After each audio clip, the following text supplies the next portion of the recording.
What is happening, everybody? It's your boy Jimmy James 59, and I recently watched a video from Hera saying that he has a crazy archer rush that he's been working on, and that is not something you can do with every civ. And I watched that video and I thought to myself, well, you know what? Let me see if I can jump there in the lab and see what I can pull out, because I'm going to say this. Ever since I watched Battle of Africa 3 and the Colosseum maps and watched the Mongols being played on the flank and the kind of up times they were able to get, well, I've really thought that the Mongols have some really nice, super fast feudal rushing potential. And so when I saw Hera's video, I thought, man, I really want to explore this. I've been working on a 19 pop Mongol archer rush that I've done before, and I have also, I really wanted to try and do it in the Super League tournament that was run by Ramon, and what was basically the Battle of Africa 3 maps, and I really wanted to do a really fast Mongol archer rush on that map, but we didn't make it to Colosseum, I don't think, or if we did, something went wrong and I didn't really get a chance to do it. So my memory is a little bit weak at that tournament, but when I saw this video, I thought, okay, let me go and try this out, right? And you can see that this 18 pop Mongol archer rush, I'm telling you, as we're having a little bit of trouble getting this deer lord in here, but where our economy hasn't gone idle or anything like that, though we're losing a little bit of efficiency having to have that villager walk to try and help us get that ostrich back, because we have really bad ostrich position here. Actually, take a look, right? It's not the best up there. Yeah, our ostrich positions are not good, but regardless though, right, we're getting it in. And I wanted to see if I could do an even faster archer rush, and I also wanted to do it on the ladder. So here's where the build gets interesting, right? So what you do in this 18 pop archer rush is you're going to delay making a mill, right? What you want to do is you want to get this villager to make the house. Normally you would have them go build that mill. What you do is you have them build the house and you go right back to hunt, and you're sending everything to hunt, right? So you're delaying your mill. That's really important, and I think we're going to try to get to lure in another ostrich here. Typically to do this, you want to lure in 2 ostrich, or we might actually not even lure in 2 ostrich here. I think we actually just stick with the 1. Okay, and I can tell you why I did this. So, normally these, I will do ranked games that I've played on the ladder, but in this case, I just wanted to test this build out, and I was doing it on quick play. My opponent is about 1,200 or so, and at least when it comes to his random map 1v1 elo, who knows if he plays more. All right, let me actually stop, and because this is also an important part of the build, and because I was on this map with a lot more hunt, I only wanted to lure the 1 deer, because one of the things that I want to emphasize here is that you can do this on a map where you have more regular boar. The only difference when you do that is you really need to lure 2 deer, right? So if you're on a map, right, where you have the rhinoceros or the elephant hunt, you only need to lure 1 deer to make this work, right? Okay, so you saw what we did here with the house, right? And I put this the copy of the build order up earlier if you want to go back to that, but I want to also narrate this because this is a very tight build. I think it could be really strong for team games, though I think it's also kind of difficult too. So what you do with the last 2 villagers in this build, you actually send them to gold, because the building that you're going to make to click up is going to be the mining camp, right? So, right, we have this villager, right? We're going to go ahead, get that mining camp going. It kind of takes basically 2 villagers worth of time to build it. And we found these sheep as well. It was one of the other reasons why I didn't lure as many ostriches, because I did want to find my sheep. And yeah, and now we're off to the races, right? And you can see, right, we're getting loom. We have a little bit of idle time that's more just self-imposed. Boom, right? All right, we're up. So this is an 18 pop archer rush. Now, what you want to see though when we get up are the kind of resources we have. So in the transition, this is what I like to do, right? I like to get to about 7 or 8 on wood in the beginning. And right now, right, you see we're going to 8. At some point, we're going to get a mill up, because the thing you got to remember is you can't make farms without having a mill. So what you're doing is you wait to put the mill up during the transition, right? So that's going to come up. You can see, right, our opponent's going to have a really nice time himself, but we're heavily up. Boom. Okay, there we go, right? We got to start off with a house, and we have our barracks coming up. We probably started making this barracks just a little bit too early, to be honest with you. I wish that I had, maybe waited a little bit, but you're gonna see, I'm just gonna go send this villager to collect a little bit of extra wood. And right now we actually have 9 on wood here. I think that is something you wanna do. I've experimented with 8, and I feel like the wood is a bit too tight, because remember, what are our goals here, right? As you can see, right? We're up, right? This is 8:31, right? 8:32 on the clock there, but it's 8:31. So just a little bit of idle time. And the goal, what we want to do, right? And I'm going through this a little bit more slowly so you can kind of just see what we're doing here. You can see we have 200 wood, so we're going to have the wood to get our archery range, right? So what we want to do from this position, we want to be able to pretty quickly get to 2 archery range production. We want to be able to get our blacksmith at a pretty reasonable time frame. And we also want to be able to get fletching at a reasonable time frame, right? And, you know, if you're a timing-based player, right, and I think to pull off these really tight build orders, sometimes it feels like you kind of have to be. That's one of the reasons why I'm slowing this down. And let's go ahead, right? I'm not going to focus as much as going on, right? My scout trying to be a pain in the ass. This is kind of a mistake from me. I think I lose my scout sometime here. And you really do want to try to keep your scout alive, right? And say, okay, we're getting double bit X, right? So put that check in the box, because you want to make sure you can get that. No problem, right?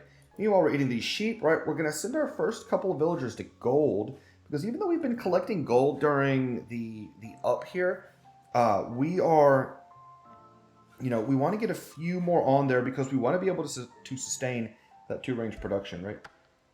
Meanwhile, our opponent here is really focused, I think, on getting walled up. Looks like they're going to try and get scouts, right? Okay, that's something worth knowing. And I think we're going to scout that out here in a second. Yep, we do scout that out. I'm just trying to delay that, but he's got a spear, so he's really on the money here. And look at this, right? Okay, we have 2 ranges, right? We have, you know, enough gold. Now, normally something I do here, as this villager is contemplating his existence, normally what I like to do here is I will actually start these villagers in here. When they're done with the sheep, I will send them over to berries, right? And basically my thought process in this is that I don't want to start seeding more farms. And that's actually one of the benefits of keeping these berries alive. You can kind of not have to seed farms as quickly. And what I'm trying to do is just really not make any farms or do anything like that until I can get the blacksmith, right?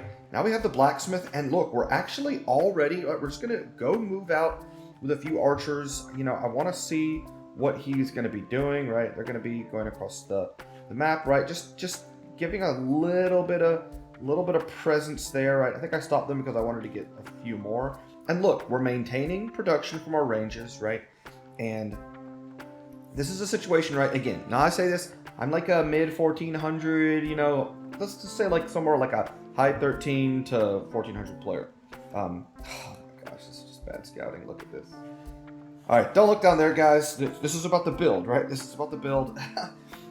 You can see though, right? Because we were mining gold earlier, right? And we've been running our ranges pretty consistently here, right? We're trying to keep up with the wood, but you can see as we're getting the wood in, we're moving them, and then we're just sending villagers, right? And we're at about 12 minutes or so, right? And we're right now, at this point, I just decide that I really want to move out. Now remember, we only lured in 1 deer. If we lured in an extra deer on this map type, we would be able to afford probably fletching and things like that by now. But as you can see, right, we're getting our food count up. We're at about 13 minutes or so. right? We have a little bit of idle time, but now we're starting to get our farm count up at a pretty decent clip. And so we're making farms, right? We're making use of our berries. And as you can see, right, we should be getting fletching here. And he's going to go ahead and put a tower. That's really good from us. We forced on a tower. And we're going to be getting fletching around the 14-minute mark. Again, I stress to you that you can get fletching a lot earlier in this build if you decide to lure more deer, right? So our opponent, he's feeling walled up. He wants to try to play towards Castle Age.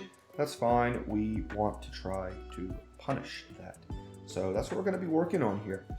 And now we have a pretty big mass of archers here. And, you know, this has been kind of a heavy eco game from our opponent. I do think that with this build, one of the things we did here, right, we pre-walled this area to ensure that, you know, we could, that our wood's going to be secure. I think you put a couple pikes here, you should be able to defend okay against scouts. So we are playing a little bit open, and I hate looking at this wall. All right, I never said I was a perfect player. You're getting like I said, you're getting like 1400 level gameplay here. But look at what we're doing, right? Our opponent is, you know, with this big army, and this I think is speaking to the virtue of being able to go for this early build to get these numbers out. It's not enough to just put up the palisade walls, right? Our opponent here, right, he's gonna go for the houses, right? And so, right, we dodged a little bit of fire that we might have eaten just a tad, but we're forcing a lot of inefficiency here, right? And you can see, right, now that we have our food count going, and this is one of the things where I really like this build actually with Mongols. And you can tell our opponent thought that we'd be going scouts. And this is actually a great thing with Mongols, because you can do an 18 pop archer rush. That I think is typically a timing you'd see on their scout rush. And so you can kind of fool players into thinking that you're going to be going for scouts if they haven't already taken a look at your base. Meanwhile, right, we're going in, and you know, we're doing a decent job a lot of time. We could be doing a better job here, right? I'm just trying to get close here. I should just put these guys on stand ground and just let them shoot. But I'm microing a little bit. I'm trying to target fire these villagers, and I don't think we got any, but we have such a big mass. And look, we're still making archers. And look, we're getting our food count up, right? So this is not bad at all, right? Not bad at all. Meanwhile, right, our opponent, we're causing some idle time. But in particular, right, take a look at the worker efficiency, right? We're forcing a lot of resources going into these houses to keep himself safe. He's playing very defensive, and I'm actually really impressed with how well he's playing defensively here. This is a really nice job from him. You know, his elo says 1200, but he might. Some people play quick play a lot, and they're actually, I think, a lot better than what their elo suggests. So you never quite know, I think, with players. Now, we're on the way up, right? We're going to be a little bit behind him, which makes a lot of sense because we took a more aggressive approach, so we got up with less economy, which is fine. So we're not doing bad there. And so now you got to think about what their opponent's probably going to go for. We know there's a stable here. And at this point, right, we're going to try and scout things around. We're going to put up a stable of our own here. In this situation, you have to think about whether you want to go for, you know, to follow up with this, we'll say like a double gold comp like knights. We get another villager kill. Very good, right? We've got 4 eco KD, so we're really putting on a lot of nice pressure here. And even though, you know, I do think, oh no, well, at least we're walled up there on that side. Don't judge me. If you're watching this video, don't judge my walls. I'll have to go check out Survivalist walling video. He has a great walling video, and this is one of the things that if you watch, because you know, my video on top 10 ways to stay above 1000 elo, do good scouting is paramount, and this is not good scouting. But that's okay. But hey, like I said, I'm not going to focus anymore on the scouting here. Here's the point though, right? Our opponent's going for knights, +2 knights. We've kind of expected that because we see this stable here. But look, we're going to be up, and one of the things we know is we've done a lot of eco damage, and we have a big ball of army. And the idea here, right, he wants to go for knights. We want to dive with this army to idle these farms so he can't make as many knights, because we're going to get, take a look at what we're getting here. We're getting thumb ring, crossbow, and bodkin here, right? We're getting all these upgrades. Boom, right now he's not going to be able to take these fights. We're going to get a lot of DPS on these crossbows, and we can go ahead, we can idle a number of these farms, right? And that's going to be really good for us. See if we can get some vill kills. We have 6 vill kills. He really wants, right? He's going for knights. He really wants to farm here. He really wants to farm, or we're just going to keep these guys back here. Meanwhile, right, we're sending an army forward. You know, this is one of the things, I think if I'm him in this situation, I think about moving out. I probably shouldn't have this army forward here the way that I do.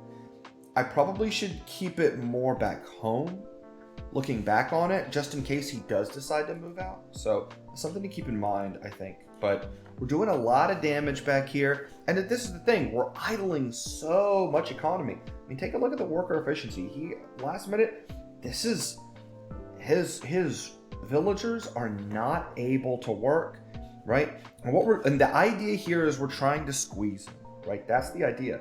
We're trying to squeeze them. I'm seeing, knights run around. I don't think that I clicked on them yet to see if they have +2 armor, but with Bulgarians, I just assume it's so cheap that they already have it, right? But that's okay for us because we have thumb ring, so we'll be able to get a lot of DPS. And now what I want to do is mix in camels, right? The reason we're mixing in camels here is because we're trying to get to that double gold comp. If we wipe out his knights, we've been idling so much of his economy, right? We're going to go ahead here and we can push on the front and we can take out a lot here.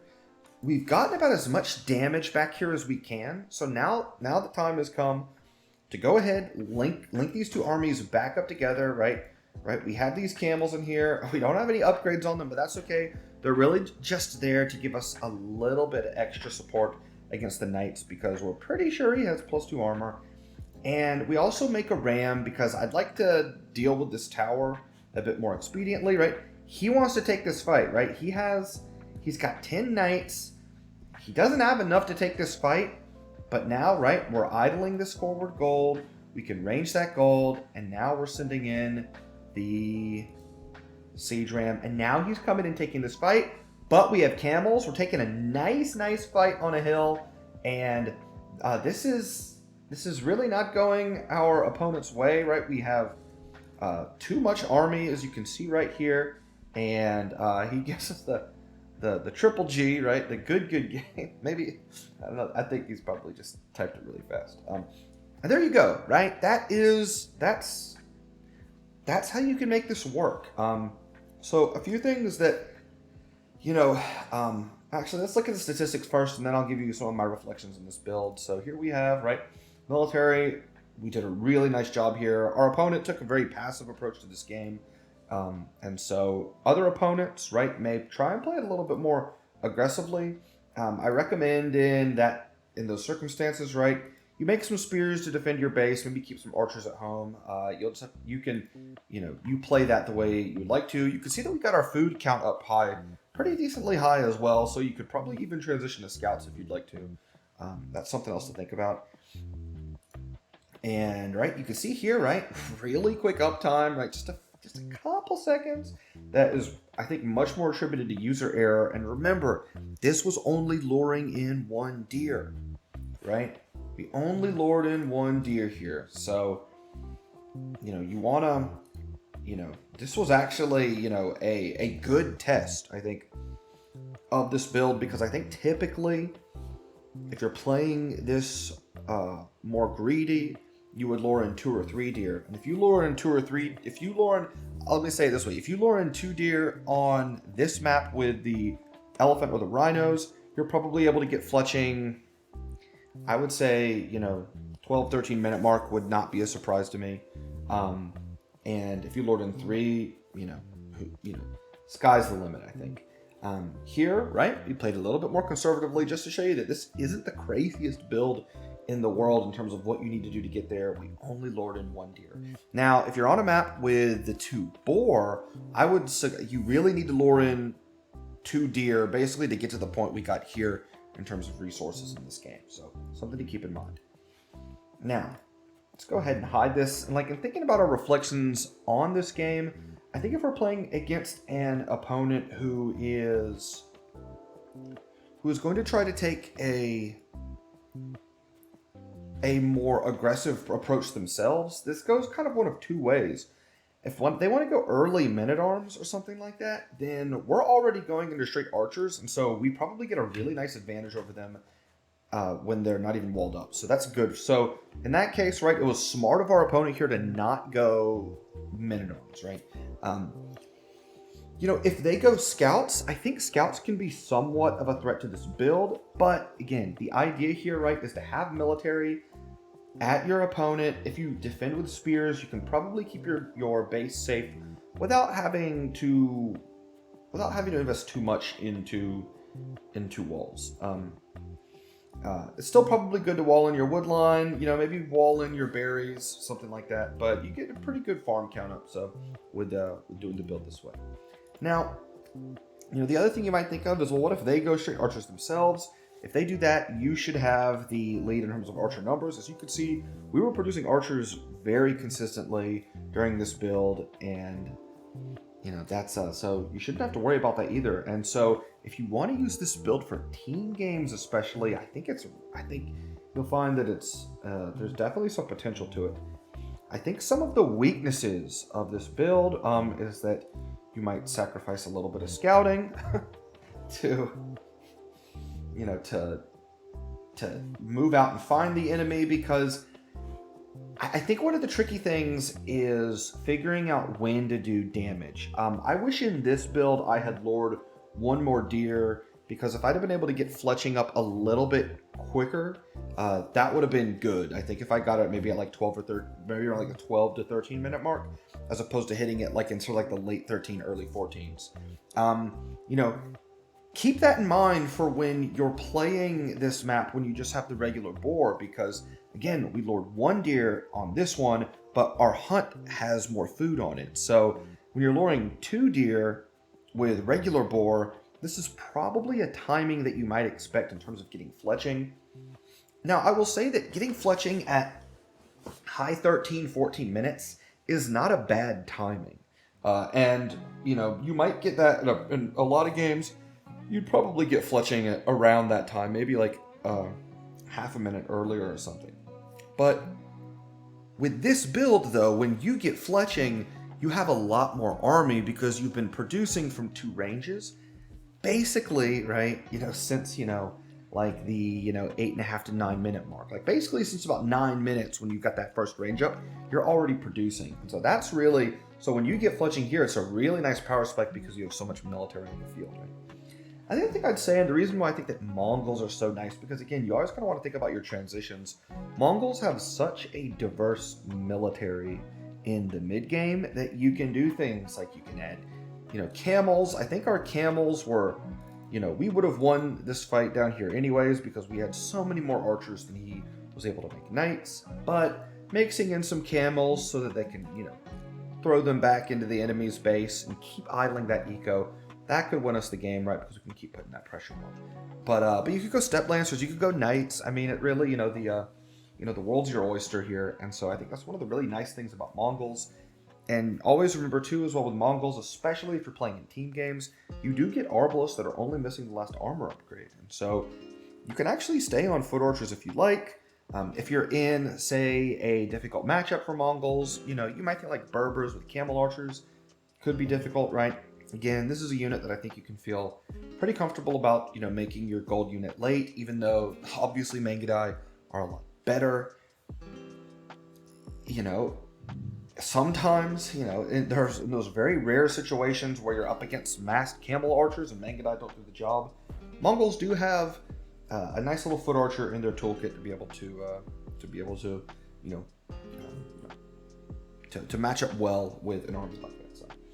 Anyways, that's the video. I hope you all really enjoyed this.